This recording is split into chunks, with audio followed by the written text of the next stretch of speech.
نیت کا فقدان ہے، وہاں پر اس کی کمٹمنٹ کا فقدان ہے.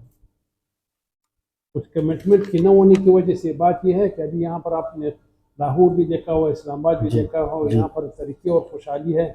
کیا اس ترقی اور خوشحالی کے بلوچستان کے لوگ حقدار نہیں ہیں؟ آپ کا صوبہ پسماندہ علاقہ ہے، صوبہ پسماندہ ہے، اس میں غربت بھی پائی جاتی ہے، لیکن مسئلہ یہ ہے کہ اس صوبے کو ترقی کیوں نہیں دی جاتی؟ میں نے کہا کہ بلوچستان کے یہاں پر جو پاکستان کی اقتدار کے جو مالک ہیں، جو اصل حکمیت کے مالک ہیں، جو ہم اسٹیبلشمنٹ سے پکارے جا رہے ہیں، ان کی وہاں پر ان کے ریسورسز کے نظر ہے بلوچستان کے لوگوں کو ترقی اور خوشحالی دینے کے لیے وہ انٹرسٹ نہیں لے رہے. جتنے بھی وسائل ہیں جہاں پر پہاڑوں پہ منرلز ہیں ان پہ قبضے کیے جا رہے ہیں، زمینوں پہ قبضے کیے جا رہے ہیں، تو وہاں پر اگر آپ زمینوں پہ قبضہ کرو تو ترقی دینے کے لیے بھی تو ترقی دینے کے لیے تو تیار جیسے کہ سر آپ کا گھرانہ مذہبی گھرانہ ہے، آپ مذہبی گھرانے سے تعلق رکھتے ہیں اور اعلیٰ تعلیمی یافتہ گھرانے سے تعلق رکھتے ہیں، اور آپ بھی اعلیٰ تعلیمی یافتہ ہیں، پروفیشنل وکیل ہیں. سوال یہ کہ آپ کو وکالت کی طرف آنے کا خیال کیسے آیا؟ وکالت تو میرے خیال میں جو اگر میں سمجھنے کی کوشش کر لوں، میرے خیال میں وہاں پر جو ظلم بربریت اور ناقانونیت اور وہاں پر جو بنیادی حقوق کی خلاف ورزیاں ہو رہی ہے، تو ان چیزوں نے ہم لوگوں کو افیکٹ کر لیا کہ وکالت کا شعبہ اپنا کر کے وہاں پر اپنے لوگوں کے لیے کوئی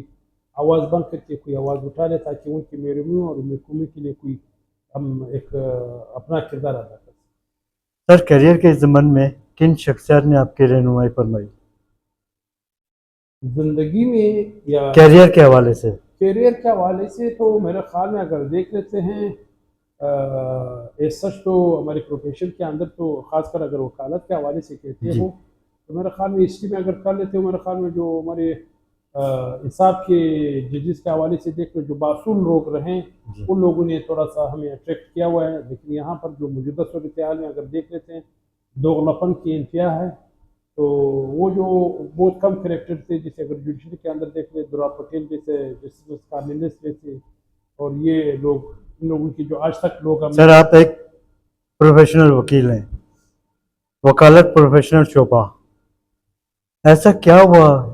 اس شعبے میں کی عزت میں کمی آئی؟ اس میں بہت سے مولیکات ہیں. سب سے مولیکات تو یہ ہے کہ پاکستان کے جتنے اداروں کے اندر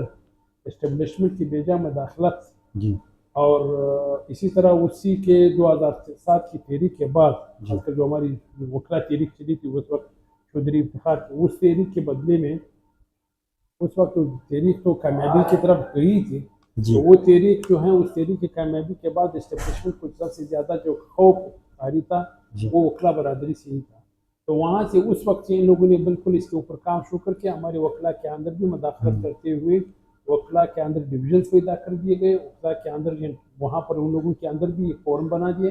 جو ان لوگوں کو بھی اس قسم کی چیزوں کے اوپر رویے کو لگا کر کے، جس سے پبلک کے اندر ہمارے وکلا کا جو ساتھ ہے وہ اس میں کچھ ہمارے وکلا کے اپنا کردار بھی ہے. وکلا کے کچھ بعض اس طرح کے معاملات میں ہیں کہ ہم لوگ جو ہیں بطور وکیل ہم ایک لیگل فریٹرنیٹی کے نمائندہ ہونے کے بجائے یا بار کے نمائندہ ہونے کے بجائے ہم نے سیاسی پارٹیوں کی بھی نمائندگی کا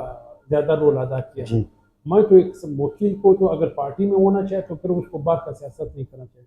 جو اگر بار کی پالیٹکس کرتا ہے تو پھر وہ پارٹی کا نریٹو یا پارٹی کا جو اسٹنٹ کے طور پر اس کا کردار نہیں ہونا چاہیے. سر جیسا کہ آپ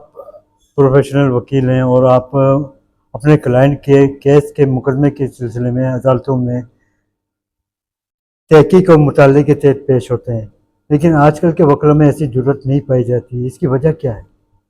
اس کی سب سے وجہ یہ ہے کہ ہماری اوور آل سوسائٹی کے اندر جو ایک چیز پلوٹ کی گئی ہماری سوسائٹی کے اندر جو ایزی کم منی کے لیے ہم لوگوں نے یہاں پر ہر ایک جب معاشرے کے اندر ہم چیزیں دیکھ رہے ہیں کہ لوگوں نے وہاں پر جو حقیقت کی زندگی یا ایمانداری نے زندگی کے بجائے جو ابھی سرعام جو چیزیں کیے جا رہے ہیں، جس طریقے سے ہر ایک کی کوشش ہوتی کہ میرے پاس اگر شارٹ ٹرم کرنے کے لیے یا میرے پاس آج گاڑی بھی ہو، میرے پاس گھر بھی ہو، سب کچھ یہ آسانی سے نہیں، اس کے لیے اسٹرگل کرنا ہوتا ہے. تو میرے خیال میں اس میں پھر وہی بات ہے کہ ہماری سوسائٹی کے اندر ایک جان بوجھ کر کے کرپشن کی جو ویلیوز ہے اس کو پینیٹریٹ کروا کر کے کوئی بھی کام. آج ابھی میں بیٹھا ہوا تھا کہ اس پہ یہ ڈسکوز کمپنیز جو کسکو کے اندر معاہدہ کی جو ڈسٹریبیوشن لائن ہے اس کے اندر ایف آئی اے والے کو اپوائنٹ کیا گیا تھا کہ ایف آئی اے والی اس کی کرپشن کی روک تھام کے لیے ان کے اپوائنٹمنٹ کے بعد کرپشن کی زیادہ بہتات ہوا ہے, زیادہ ہوا ہے, تو آج وہ کس کو یا ڈسپوز ہو کے اس کے خلاف کا لیٹر لکھا ہوا ہے. بات یہ ہے کہ میں ایک سمجھتا ہوں کہ یہ جان بوجھ کر کے ہمارے تو سر آپ کے ادارتی کے اداروں کی سرپرستی میں اس قسم کے جو کرپشن اور اس قسم کی چیزوں کی سرپرستی کی. تو سر آپ کی نظر میں پاکستان کے سرکاری ادارے جو ہیں اپنی ڈومین میں کام نہیں کر رہے ہیں, نہیں کر رہے. اس کی وجہ کیا ہے؟ اس کی وجہ سے میرے خیال میں جو میں کہتا ہوں کہ وہ پاور انگری فارمولا ہے. سارے طاقت کے نشے میں یا طاقت کے لیے بھوکے ہیں, طاقت کے زور استعمال کرتے ہیں. طاقت کو قانون اور آئین کے دائرے میں رہ کر کے جو ان کو پاور اصل ہے وہ امپاور ہوتے ہوئے اسی کے, لیکن یہ جو ہے اپنے پاور سے ایکسس پاور دینا. بادشاہ سلامت بنے گی, ہر ایک کوشش کرتے ہیں کہ میں بادشاہ سلامت بن کر کے میری اقامات کی تعمیر ہو. جی سر, ماضی سے انگریز کا قانون, اس قانون میں کچھ ترمیم کی گئیں, منفی اثرات بھی مرتب ہوئے. آپ کیا سمجھتے ہیں اس قانون کو ختم ہونا چاہیے یا اس کو مزید بڑھایا جائے؟ بات یہ ہے کہ قانون تو دنیا جہان میں بنتے بھی ہیں اور بنائے بھی گئے, لوگوں نے ان کو دوسرے کے قانون کو اڈاپٹ بھی کیا ہوا, اس میں تو کوئی شک نہیں ہے. لیکن بات یہ ہے کہ ہر ایک نے اپنے معروضی حالات کے مطابق, اپنے رسم و رواج کے مطابق, اپنے کلچر, اپنے گراؤنڈ ریئلٹیز کے مطابق ہر ایک قانون کے اندر بہتری ہوتی ہے. ہمارے یہاں پرانے زمانے میں, پتہ نہیں آپ کیا, ہمارے یہاں پرانے زمانے میں جرگے ہوا کرتے تھے, بیٹھکیں ہوا کرتے تھے, تو اس کے اندر بھی بہتری ہوتی ہے. وہ جرگے سسٹم بھی تھے تو وہ بہتر طریقے سے ہو سکتے تھے. اس کے اندر بہتری ہے. اس کے جرگے سسٹم کیا, اور بجائے ہم لوگوں نے ریپلیس کر دے سول اس کے لاس کے حوالے سے کرمنل لاس کے حوالے سے, اس کے اندر بھی بہتری کی گنجائش. بہتری تو ہونی چاہیے, بہتری کے لیے کام کریں. جو اصل جو پارلیمنٹ کا کام ہے کہ اس چیزوں کے اوپر فوکس کر لیں, پارلیمنٹ بھی دوسری دنوں میں لگے ہیں. جی سر, ماضی سے ہم اور آپ سنتے چلے آئے ہیں کہ بچہ مافیا, قبضہ مافیا, پرچی مافیا, اب یہ مافیا گروپ عدالتوں تک پہنچ گیا ہے. عدالتی نظام بری طرح متاثر, عدالتی فیصلے, ججمنٹ اور جج صاحبان متاثر ہو رہے ہیں. اس کی وجہ کیا ہے, ان کو کیسے روکا جائے؟ میں نے کہا وہی پر بات آ جاتی ہے جب وہاں پر ڈیلیوری کینت نہ ہو. آپ نے وہاں پر جو اصل آپ کی جو پوزیشن ہے, جو اس پوزیشن کی جو انٹیگریٹی ہے, جو گریس ہے, اس کا آپ کو احساس کا تدارک نہ ہو, اور آپ کے سامنے ایک چیز ہو کہ میں نے انتہائی ادب اور احترام کے ساتھ ایک اگر جج یا وکیل اور ویسی مانیٹری اپنے ذاتی مفادات کے لیے ایسی چیزیں کریں گے تو میرا خیال وہ اخلاقیات کے دائرے سے نکل کے, میں نے آپ کو پہلے کہا یہ پورا ایک سسٹم کے ذریعے ان سب چیزوں کو کرپشن کے نظر کرنا, اس قسم کی چیزیں وہ آزاد کرنا جو قانون سے وہ بالاتر ہے, اور بالکل اس قانون کو بھی اپنے زیر تابع لانا. تو سر آپ کے خیال میں اس سسٹم کو کیسے ختم کیا جائے؟ اس سسٹم کے حساب سے جو انصاف اور احتساب کا فارمولا اکراس دی بورڈ ہو تو پھر بات. سر, حکومت وقت کا آئینی عدالت کے قیام کے سلسلے میں پارلیمنٹ میں آئینی ترمیمی بل لانا, آپ کیا سمجھتے ہیں کہ نئی عدالت, ہائی کورٹ آئینی عدالت ہے, سپریم کورٹ آئینی عدالت ہے یا نہیں ہے؟ آپ کیا آئینی عدالت ہے, آئینی عدالتیں, تو یہ نئی عدالت قائم کرنے کا مقصد کیا ہے؟ نئی عدالت کا مقصد یہ ہے کہ جس طریقے سے اسٹیبلشمنٹ نے ہماری پارلیمنٹ کو پلوٹ کر دیا ہے, وہاں پر ہماری جو طریقے اسی طرح بھی وہ جوڈیشری کے بھی اسٹرکچر کو تباہ کرنا چاہتے ہیں. جوڈیشری کے اندر بھی وہ انٹرفیئرنس کرنا چاہتے ہیں, وہ اپنی مرضی کا عدالت بنانا چاہتے ہیں, اپنا مرضی کے ججز اس کے اوپر اپائنٹمنٹ کرنا چاہتے ہیں, پھر اپنی مرضی کے عدالتیں ججوں کے ذریعے اپنے حق میں فیصلے کراتے ہیں. بات یہ ہے کہ اسی سسٹم کے اندر مجھے ایک بتا دو کہ 70 سال کا یہ موجودہ یا 77 سال کا یہ موجودہ ہمارا جو جوڈیشل سسٹم موجود ہے, آپ اس کو ابھی جا کر کے پیرلل اس کے علاوہ ایک اور جوڈیشل سسٹم بنا کر کے دو گے, ابھی 77 سال ہم اس کے اوپر تجربہ کریں گے. بات یہ آپ کا آئینی عدالت کا مقصد ہے, تو آئینی عدالت اسی آئینی عدالت کے اندر ایک آئینی بینچ بنا دو. آپ نے کام کروانا ہے کہ وہ اس آئینی عدالت کا یا وہی اس آئینی بینچ کا, آئینی عدالت کا نا, اس آئینی بینچ کا صرف یہ کام ہو کہ جو آئینی کیسز ہیں وہ صرف سن لے. اس وقت میرے خیال میں مجھے فگر تو نہیں ہے, لیکن ابھی کل ٹی وی کے اوپر آ رہا تھا کہ زیادہ سے زیادہ سپریم کورٹ کے اندر 200 آئینی پٹیشن پڑے ہوئے ہیں. تو 200 آئینی پٹیشن کے لیے آپ نے ایک عدالت بنانا ہے, آئینی عدالت بنانا ہے. اس آئینی عدالت کے اندر پھر آپ نے 7 ججز اپوائنٹ کرنے ہیں, پھر اس کے لیے ایک پورا اسٹرکچر ہوگا, ساری چیزیں ہوں گی. بات یہ ہے کہ اگر مانتے ہیں تو اس آئینی عدالت کا تقاضا کیوں ہے؟ جی, آپ کے خیال میں عدالتوں کو کیسے فعال اور مضبوط بنایا جائے؟ عدالت کو اگر وہ آئین کے اندر رہتے ہوئے آئین کی پاسداری کے لیے اور قانون کے عمل درآمد کے لیے اکراس دی بورڈ فیصلے ہونے چاہیے. قانون کے مطابق ہونے چاہیے، پک اینڈ چوز کی بنیاد پہ نہ ہونا چاہیے۔ سر آپ کے خیال میں 25 اکتوبر 2024 کو جسٹس قاضی فائز عیسیٰ صاحب ریٹائر ہو رہے ہیں، تو منصور علی شاہ صاحب کا کیا مستقبل ہوگا؟ قاضی فائز عیسیٰ کے ریٹائرمنٹ کے بعد ہماری وہ ہے کہ منصور علی شاہ ہی چیف جسٹس ہوگا، اس کے علاوہ کسی اور چیف جسٹس کو قبول نہیں کیا جائے گا۔ اس کی سینیٹری کے بنیاد پہ وہ سینیٹری اس کا حق رکھتا ہے، جی اس کا حق بنتا ہے کہ وہ چیف جسٹس بنے۔ باقی اس وقت اگر اس کے خلاف کرنے یہ سارے جو وقت اور اس کے حالات کے مطابق ہمیں کہتے ہیں یہ منظریہ ہے، یہ ایک خلاف سازش ہو رہی ہے۔ ہم کسی اور صورت میں ہاں اگر ان کے خلاف اس طرح کی کوئی چیز ہے تو سر گورنمنٹ وقت جو ہیں وہ اس کے سامنے لے ہیں کہ اس کے خلاف یہ چیز ہے، تو اس وجہ کی بنیاد پہ یہ چیف جسٹس نہیں بن سکتا، ورنہ دوسری صورت میں یہ جو بالکل یہ غیر آئینی اور غیر قانونی اور غیر اخلاقی اقدامات ہوں گے، ہم اس کو قبول کرنے کے لیے کبھی تیار نہیں۔ سر اطلاعات موصول ہو رہی ہیں کہ آئندہ صدارتی امیدوار جو آپ الیکشن لڑنے جا رہے ہیں، صدر سپریم کورٹ بار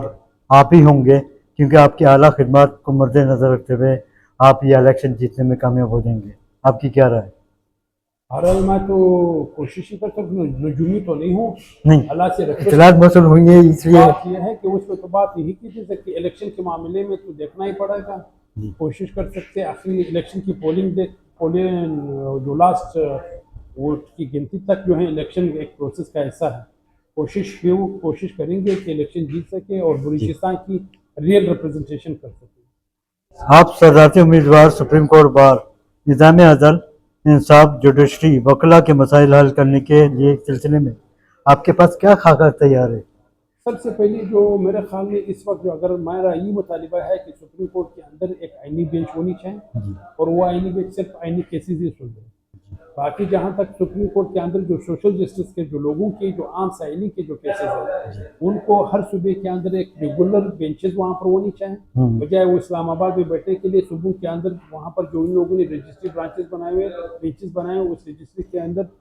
کم از کم اگر نہیں ہے تو 6 مہینے وہاں پر ان کو ریگولر بیٹھنا چاہیے، ایک 2 مہینے ان کو الٹرنیٹ ایک میکینزم ان کے ساتھ جو اس وقت کے جو چیف جسٹس ہو ان کے ساتھ رکھیں گے کہ اگر اللہ تعالیٰ نے ہمیں نمائندگی دینے کا ایک حاصل ہوا اور لوگوں نے ہمارے اوپر اعتماد کیا۔ دوسری سب سے بات یہ ہے کہ جو کیسز کی مینجمنٹ ہے جس میں ارجنٹ کیسز ہے، جیسے اگر کسی کا کیس کے اندر اسٹے انوالو ہو یا کوئی بیل انوالو ہو تو ان کی ارلی فکسیشن کی بات ہوگی۔ اس کے ساتھ ساتھ ہم ججز کی اپوائنٹمنٹ کے طریقہ کار پہ، اس کی میرٹ کی وہ اس کے اوپر اپوائنٹمنٹ کا طریقہ کار پہ، یہ ہماری اس میں ہے ایجنڈے میں شامل ہے۔ اس کے ساتھ ساتھ اب ہم نے ساتھ ساتھ بار کے وکلا جو وکلا کے لیے ویلفیئر کے لیے اپنا ایک خاکہ تیار وکلا کے بھی بے تحاشا مسائل ہیں، مسائل ہیں، اس میں خاص کر یہ ہمارے جو سینئر ساتھی ہیں جو 60+ پہ چلے جاتے ہیں ان کے لیے ایک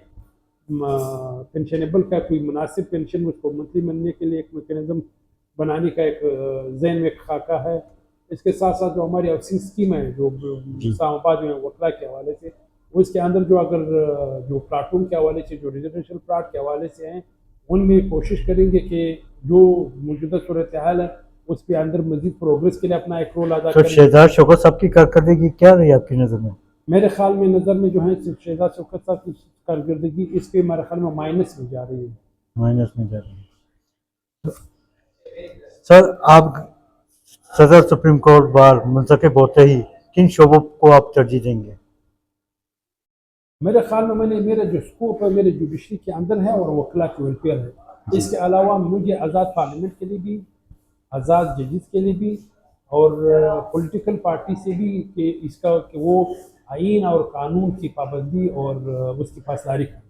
اور ایک ہر پارٹی جو ہیں ایک دوسرے کے خلاف کندہ اسٹیبلشمنٹ کو دے کر کے اور ان کے خلاف سازشیں کرنا، یہ کسی کو اس کے خلاف بھی ہم آواز اٹھاتے رہیں گے، اور اس کو بھی ہم یہ پارٹی کو یہ یاددہانی کرواتے رہیں گے کہ یہ چیزیں جو کرتے رہیں گے اس میں جمہوریت کی بھی تباہی ہے، اس میں سیاسی پارٹی کی بھی تباہی ہے اور اس میں ہمارے ملک کے اداروں کی بھی تباہی۔ تو سر آپ کے صوبے کا مستقبل کیا ہے؟ مستقبل روشن ہے، میں آپ کو بتا رہا ہوں کہ اگر اس میں اسٹیبلشمنٹ کے رویے اسی طریقے سے رہیں تو میرے خیال میں میں مثبت نہیں سمجھوں گا۔ اگر اسٹیبلشمنٹ میں وہ تناقض لیتے ہوئے بلوچستان کی ریئل ریپرزنٹیشن کو آگے جانے کی اجازت دی یا ان کو قبول کرنے کی کوشش کی، اور وہاں پر بلوچستان کی جو لوگوں کی محرومیاں ہیں، جو ان کے وسائل پہ جو ناجائز جو لوگ قبضہ کر رہے ہیں، ان کے جو وسائل کی جو اصل دسترس